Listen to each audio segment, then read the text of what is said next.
Hey, y'all, it's Thursday. That means it's another episode of the Late Night Vision Show, episode 376. We are glad to bring it to you live from East Texas, from Jason and I's own separate studios here. But we've got another review for you this week. We're excited to share it with you. But before I announce our co-host, the star of the show, I'm going to invite you to go ahead. If you haven't already, please subscribe to the YouTube channel. If you're watching on Facebook, give us a follow there. But we would love for you to subscribe so that you make sure that you catch every video that comes out. These platforms are not great. I say it all the time, but it's true. They're not great about reminding you to watch the show or sending out announcements about the show or notifications, but just subscribe. That's the best way to do it. And there is a notification bell on YouTube that you can hit that will make sure you do that. So give us a subscribe. Jason, owner of Outdoor Legacy, we got a great review. Excited to bring it to the folks. We do. And before we do that, before we jump into that, I want to give a shameless plug. Guys, listen, this is our 376th episode. That's 376 Thursdays in a row, bringing you either reviews of the latest, greatest, and best thermal optics from the premium manufacturers in the U.S. thermal industry. Or just talking about different topics that y'all tell us you want to hear about. That's anything from politics to suppressors to calibers to night hunting to different things, questions you might have about scopes and specifications and accessories. That's what we do here at the Late Night Vision Show. But what keeps this machine running, and you know what keeps machines running is money, okay? So that's what it is. It's what keeps this show going is Outdoor Legacy. And that is what Hans and I actually do full-time to feed our families, as well as our other salesman, Garrett, and all the ladies that are in our office and customer service. We sell night vision and thermal optics.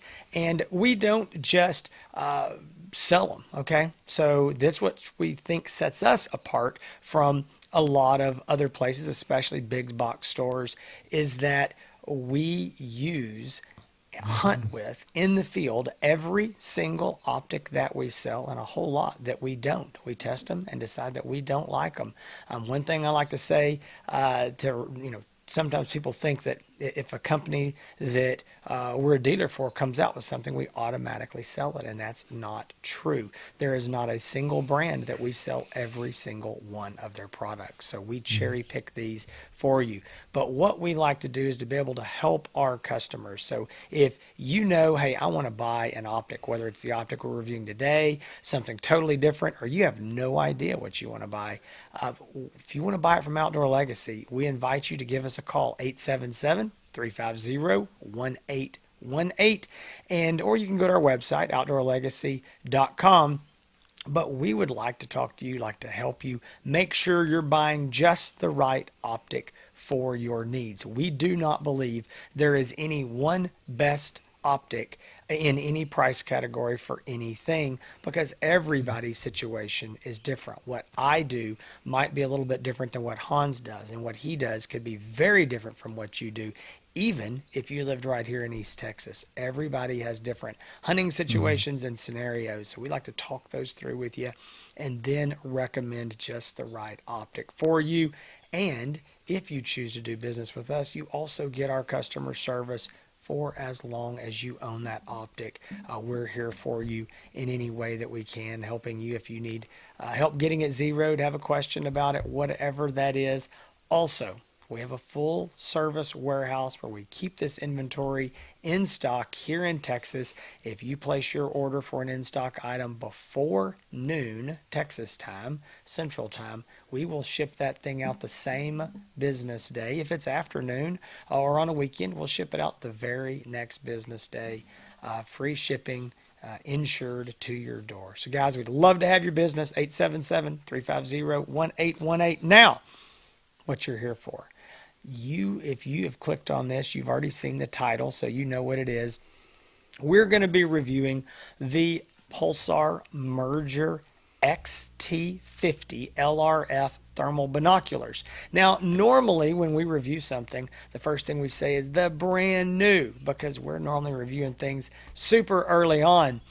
But Hans and I have actually, the next several reviews we do are going to be things that, to be completely honest, we somehow forgot about or pushed to the I side. was going to Or say, when you talked about we test optics, this might be a record of how long we've tested an optic. I This think might that be take the record. yeah, I think these were released. This right now is July of 2025. These were released, I think, in October of 2024, and I think we had them a couple months at least before that. So we could have been using these for nearly a Yeah, it's year been a now, while. and I feel really bad about it because we've had a lot of questions. But hey, what are these things like? But so many things have just taken precedence, and just things get pushed to the back, and we've got several other optics, maybe things that aren't quite this been around quite this long, but we will be reviewing several things that we've realized we've kind of missed, but this is one of them. So Hans and I, again, having used these now for most of a year anyway, probably 10 months or so, can give you a pretty good review of what they'll actually do for you in the field. And what we're going to do is we're going to roll on into these. I'm going to bring you the specs, give you all the info on that. Hans has the units there, the unit there. He's going to do a walk around, and then we'll go into everything about who it's good for, pros, cons, all that. So stick around for that, guys. All right, rolling in. Again, it is the Pulsar Merger XT50 LRF thermal binoculars. And what makes these any different than any of the thermal binoculars, the Merger series that Pulsar has come out with before? Well, the big thing is going to be this is the very first 1280 thermal optic that Pulsar has come out with. Okay, and again, they came with this almost a year ago, but it is still, as of this time, the only 1280 optic they have. And that is very exciting because, as you all know, if you know anything about thermal or electronics, the higher the resolution, the better. That's what we're all trying to get to. And it's exciting to see Pulsar has got a 1280 in the game. These units retail for $7,999. Yes, you can catch your breath. I know $8,000 is a lot of money, but there's a lot going on in these binoculars. And I think when you look at the other 1280s out there on the market that are not even binoculars, just thermal optics, you'll see this fits right in there very well. So rolling into the specifications, it is a 1280 by 1024 thermal sensor. It's a 12 micron. It's a sub 40 millikelvin NETD. It is a 50 millimeter lens with a 2-power base optical magnification. It does have digital zoom that takes it up to 16 power. Very, very wide field of view for a 2-power 50 millimeter optic. It is 92 feet horizontal at 100 yards. That is a crazy wide field of view. Really, really like that, especially in any optic that we're scanning with. When you are glassing, scanning, whether it's binoculars or a monocular, field of view is super important. So that is about as wide of a field of view, I think, as I've ever heard of on a 2-power optic. Pulsar says the detection range. Now, what this is going to be basically a target that is basically the size of a human, say, 6 foot tall, standing up. You're looking at about 2,515 yards. Now, the identification range, that's what most of us really want to know. What are these units capable of IDing and how far? Most guys that are using these are going to be looking at things like hogs, coyotes, other small varmints, or we'll get into this a little bit later on who it's good for. You could have guys that are elk hunters, maybe mule deer, whitetail in big wide open country, glassing long ranges. So those ID ranges will obviously be much further because you've got a much larger target there. But we would say hogs, coyotes, conservatively in normal good conditions, 600-800 yards minimum. I think it can be further than that if the conditions are right, if you've got short grass, cool weather. But I mean, just 600-800 yards is very, very conservative on that. for pretty much any normal conditions. Now, something else that I do like about this unit is it's got a 1280 by 960 display, which is nice because what we don't like to see is a display screen that is a lower resolution than our thermal sensor. But being a 1280, we are seeing a 1280 display, which is awesome. Again, as I mentioned, it does have a laser rangefinder built in to it. When Hans holds those up, you're going to see what looks like normal binoculars, where you've got two lenses. Well, to be clear, these are not actually technically binoculars, they're bioculars, which means you have one lens and both eyes are seeing the exact same thing because it's just a display screen for both of your eyes. The other lens is actually where your laser rangefinder is, and that laser rangefinder is capable up to 1,640 yards, and it is accurate within 1 yard, so plus or minus 1 yard. Unit's rated for negative 13 degrees Fahrenheit. It is an IPS 7 rating. That means fully waterproof, submersible to 3 foot for 30 minutes. It weighs about 2 pounds with the batteries in it. And speaking of the batteries, you've got an internal battery that is non-removable, rechargeable. You also have a fully removable APS-3 Pulsar battery. And combined, those batteries are going to get you about 5 to 6 hours of runtime realistically in the field on those in normal weather conditions. It also comes with another spare APS-3 battery. So you're actually getting 2 of those batteries. So the internal and the APS-3 is where you're going to get that 5 to 6 hours. But again, when that APS-3 dies, you can pull that out, stick the other one in, and get you another couple hours. So you actually, total runtime in the box is more than that. Hans, if I missed anything, fill in the blanks. If not, show them around this thing.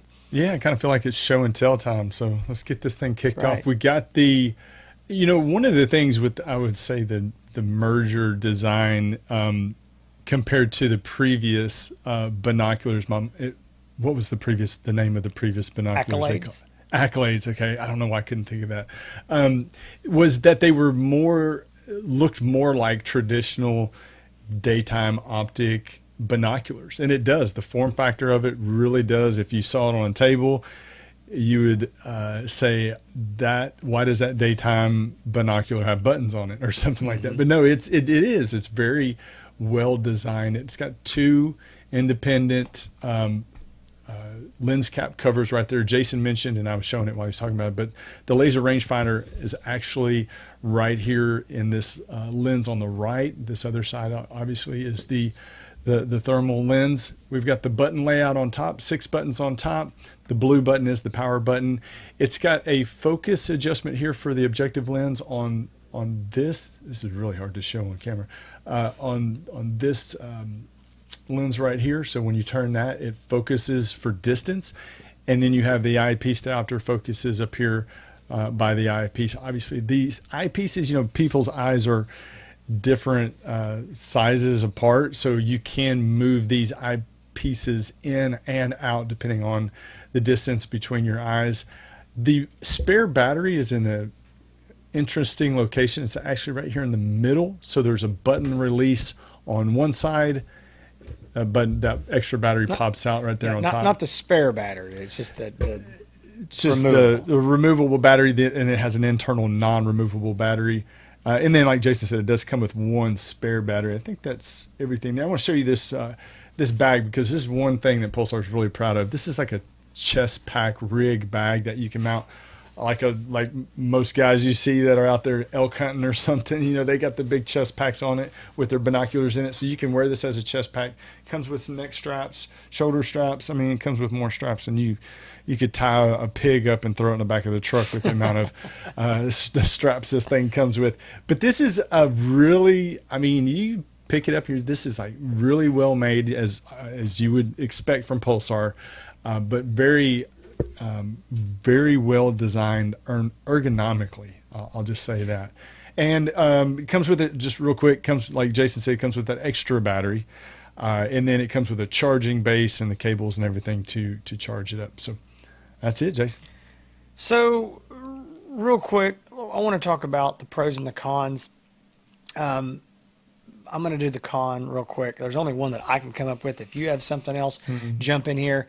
This is minor, but for me, I find myself lost in the buttons sometimes and what they do, and I have to reacquaint myself. I think once you start using it frequently and you're using it every night or several times a week, then it becomes more muscle memory. But I think the fact that they're not all in one row, kind of like a scope would be, or a normal monocular. I don't know. Maybe it's just my brain. I remember better kind of when they're in the row. I can feel where I'm at. These, you can feel them. There's no issue feeling them, and they are broke up one on each side. I just sometimes would forget which was where on which side. I don't know. Something about it was a little, I don't know. It just wasn't intuitive to me until I used them. If I picked them up and used them tonight, and then I used them in a couple nights, it'd be okay. But if I would go, a few weeks between them, sometimes I would kind of forget.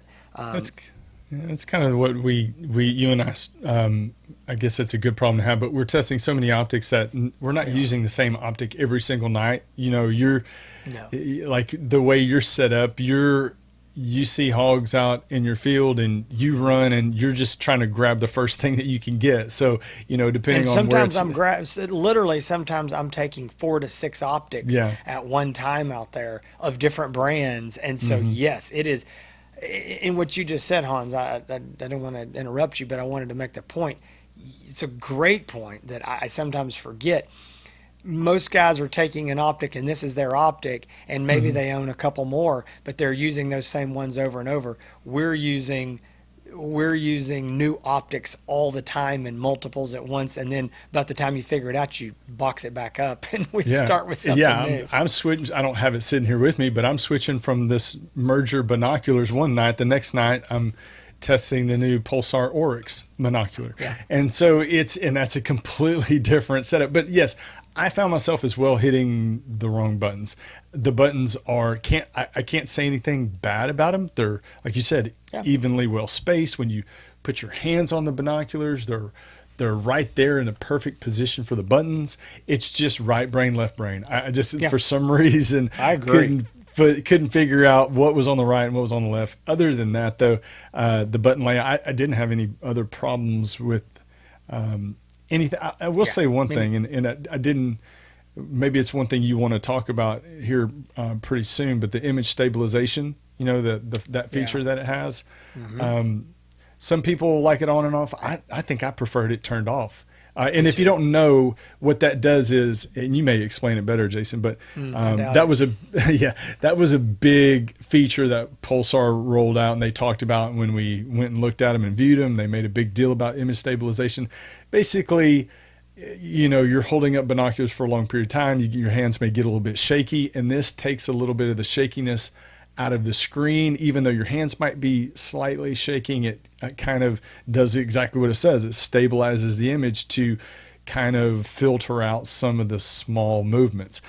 I don't know. I didn't really care for it too much. It wasn't a bad thing, but I think I preferred that feature turned off. More than anything, especially with the videos. I agree with you. Yeah, I agree with you. I don't know here. I feel like, and Hans and I didn't talk about this before, so I don't have my thoughts gathered on it. I do agree. It's not a negative thing, because if you turn it off, it's just like every other thermal optic. I do know that there's been some hype and some guys hoping that it did something totally amazing. There may be some scenarios where you've got it on a tripod or something. There may be some places where it might help. I just didn't see it really helping me. And there was a couple times where it would try to stabilize things, and I didn't really like it, so I turned it off as well.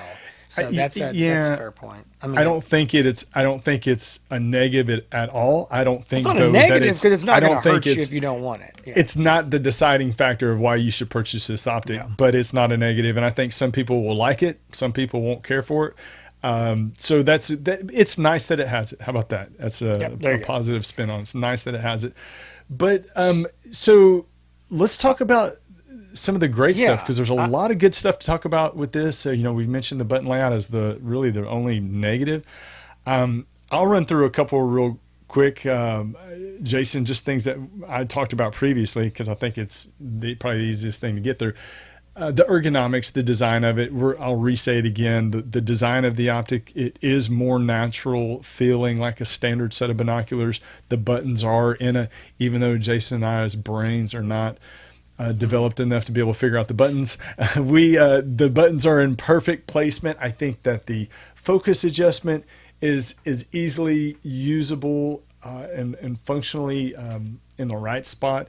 Moving the eyepieces in and out obviously is an important touch for comfort. I think that having the effect of looking through two eyes is going to be very attractive to a lot of people, and we'll talk about that a little bit further. But just the design of it, I think, is top of the line. I mean, this is not an inexpensive optic. It's $8,000, but I don't feel like it's a $5,000 optic that they put an $8,000 price tag on. It feels like it's worth it. The other thing I'll say, and I'll leave the other two to you, Jason, the neck straps, it does have really nice neck straps. Like I said, enough that you could tie somebody up with them. But there's plenty here. The design of the bag with it, if you want to wear it on your chest as a chest pack, and they have it where it'll strap around your shoulders, the whole meal deal, a whole 9 yards there. So I think that the accessories that they include in it are a very important touch to detail, just to show the higher quality of the Pulsar brand. Jason, why don't you take over the last? Yeah, I was over here. Everybody could see me. You should take my picture off there while you were talking. I was chomping at the bit. I was trying to get in here when you're talking about the ergonomics. You had already mentioned it. I was going to try to steal that from you because you had mentioned it 2 or 3 times previously. So I have to just beat on this dead horse a little bit. I said this about previous mergers, so I'm going to say this about these. And this is a huge statement for me to make. But the mergers are, especially these models of mergers, they are hands down the nicest, best designed, best feeling thermal optic, whether it's a scope, monocular, binocular, anything that I've ever touched or felt. And I am not one to go out and to make these definitive lines in the sand. I even made a comment early on in the show when we were talking about different optics. Like, nothing is the best. Well, this is the best feeling, designed ergonomics of a thermal optic I've ever seen. And Hans, you said it when you said if you set these on the table, and you walked away or somebody walked in the room, they would think they were daytime binoculars. But why do they have those buttons on there? That's a great comment to make. There's rubberized in just the right places, the soft touch where they should be. They feel as much like a pair of real binoculars, daytime binoculars, as I've ever felt. So again, I don't want to beat on that anymore, but yes, ergonomics, these are unbelievable, and they do command this kind of price. And I think that's what you're going to get out of these that you're maybe not going to get out of some other brands. So a couple quick things, small things that I do like. One is the proximity sensor. That is where when you take these, and you can turn this off or on, but when you take them off of your eyes and you set them down, after so many seconds, the screens will go black. So you don't have those display screens on. It's not so much about power saving, which it could be part of that, but it's that if you're wearing these around your neck or on your chest, you don't have those 2 display screens lighting up your face, whether you're concerned about animals seeing you or it's just annoying. And so the proximity sensors realize when you've taken those away from your eyes and put them down, they go off. As soon as you put them back up, they come on. And it's so quick and instantaneous, you might not even notice it at first. And this is not something that I necessarily like on everything. I'm not as big of a fan of that on a scope or maybe even a monocular. But because binoculars are almost always worn around your neck, I really do like that feature a lot. So I think that's cool. Again, if you don't like that, don't want it, you can turn that off. The other thing is, and we haven't even really talked about this yet, and I think we'll just roll right into kind of some overall thoughts on this, Hans, and maybe who this is good for. But it's the image quality. This is a 1280 sensor. You're getting that really, really good image quality. I want to say this. I don't think that the videos quite do justice sometimes to what you're seeing. I think you could look at the videos of this and say, I'm not that impressed. It looks like a 640. It looks like a 1024. And maybe that's true. But I do think when you get behind the units, there is you can see that detail, especially when you're at those close ranges. But here's where I think that you're really going to notice the difference in these units compared to a 640 is when you go to zoom. Because you're starting again with 1280 pixels. So at 2 power, when you double that up to a 4 power, you're still at a 640 resolution. If we look at the other mergers, the current models are the Merger XP35. Those are 2 power 640s. So when you go to 4 power, you have digitally increased that or decreased your resolution to 320 pixels.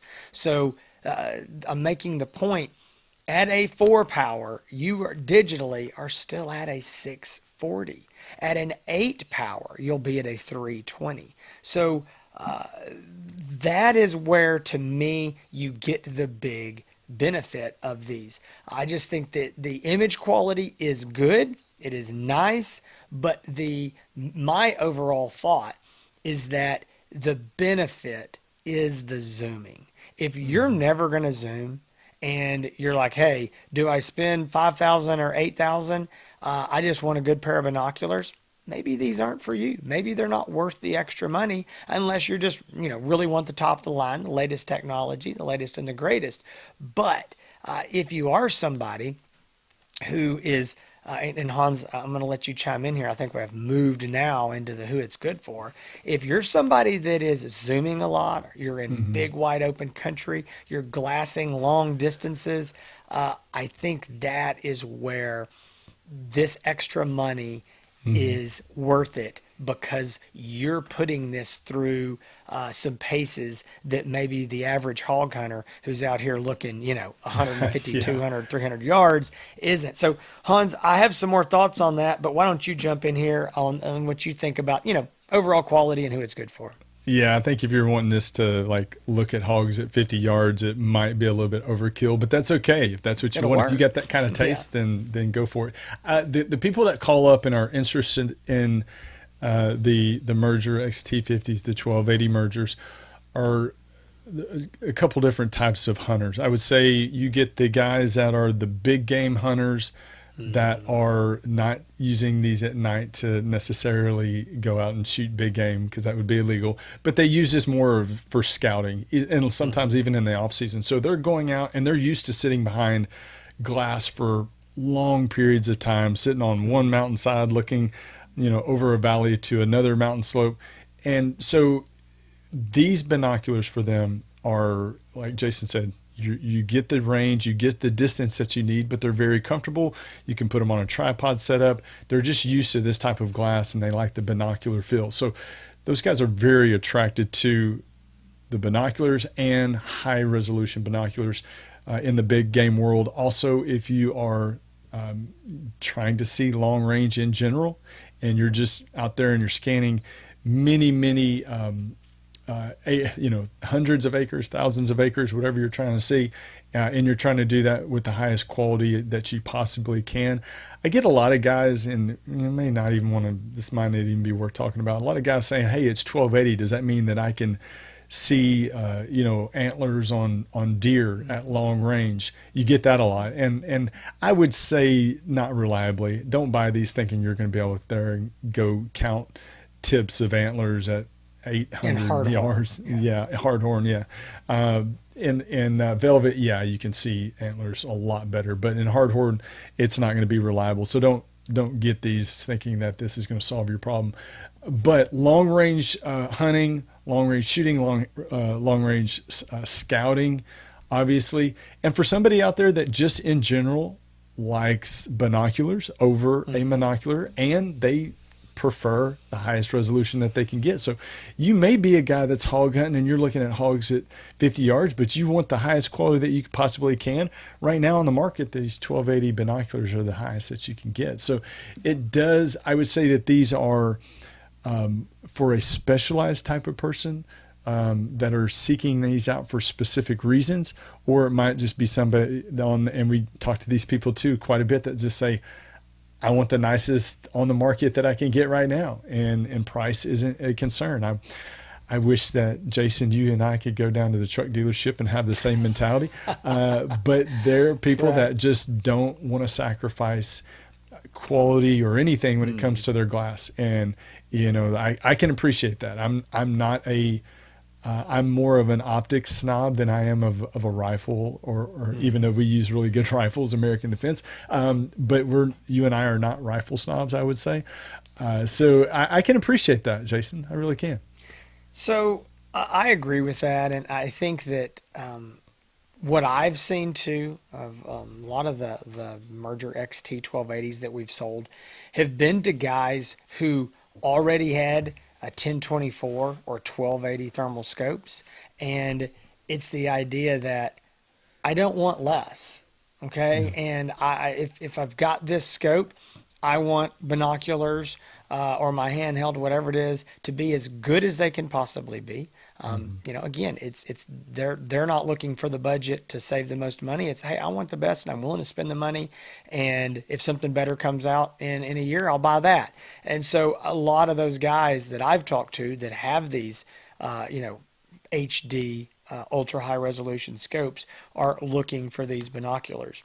I think that you hit big on the big game hunters. I think that's perfect. Again, I know there's some coyote hunters that are out here that, I talked to some guys in like Nevada and Montana, Wyoming, and these guys are looking, which just seems crazy to me, miles. I mean, they get on one section, 640 acres, that's a mile, and they're looking out there a mile and a half or 2 miles, and they are seeing a little bitty dot out there.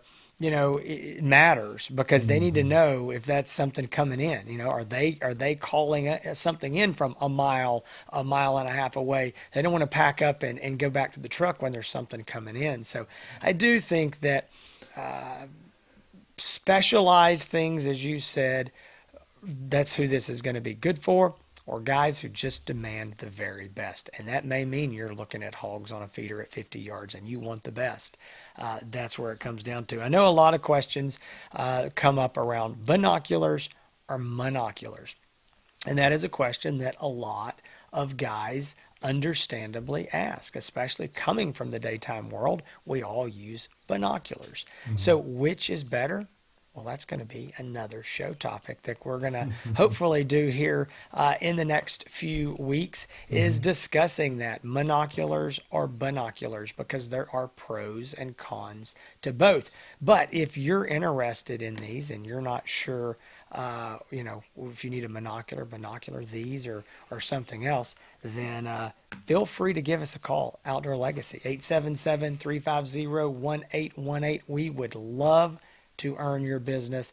We hope that our reviewing these optics and testing them all in the field is helping to earn that business, to show you that we don't want to just be the company that says, hey, here's something new, put it on the shelf, and yeah, we turned it on and we looked through the parking lot or the gun shop with it. We want to be the guys who have gone out and hunted and used these in real world conditions, in the nasty bad conditions we've got in East Texas right now, where it's 90 something percent humidity every morning and evening, and bad conditions, and then good conditions in the fall and the winter. We want to use them in all those conditions and be able to give you good, honest advice on what all these optics will and won't do. Hans, myself, Garrett, we are all out there all the time using these scopes and handhelds and binoculars so that we can give you the best advice. Guys, real quick,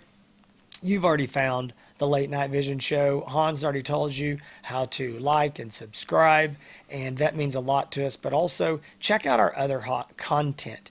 It's on Facebook, on Instagram, on YouTube.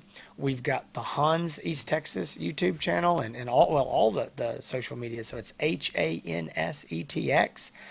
That's Hans's own stuff. He puts a lot of reviews and content out. We've got Outdoor Legacy, and then obviously the Late Night Vision Show. Again, Instagram, Facebook, YouTube. Search it, find it. You can subscribe, like. That way you don't miss anything. And you will always be, hopefully, notified when something new comes out. Yeah, and if you want to see some of the hunting videos with this stuff, some of the stuff in action, you can go check out all of my stuff on Instagram and Facebook and on YouTube. Yep, appreciate that. And Jason, I don't think that we will ever be accused after this of rushing too soon to do a review. Before nobody can ever accuse us of you didn't use it long enough. Almost a year. So we have put it through its paces. We appreciate it. This has been episode 376 of the Late Night Vision Show. We will be back next week. We'll see y'all soon. Y'all take care.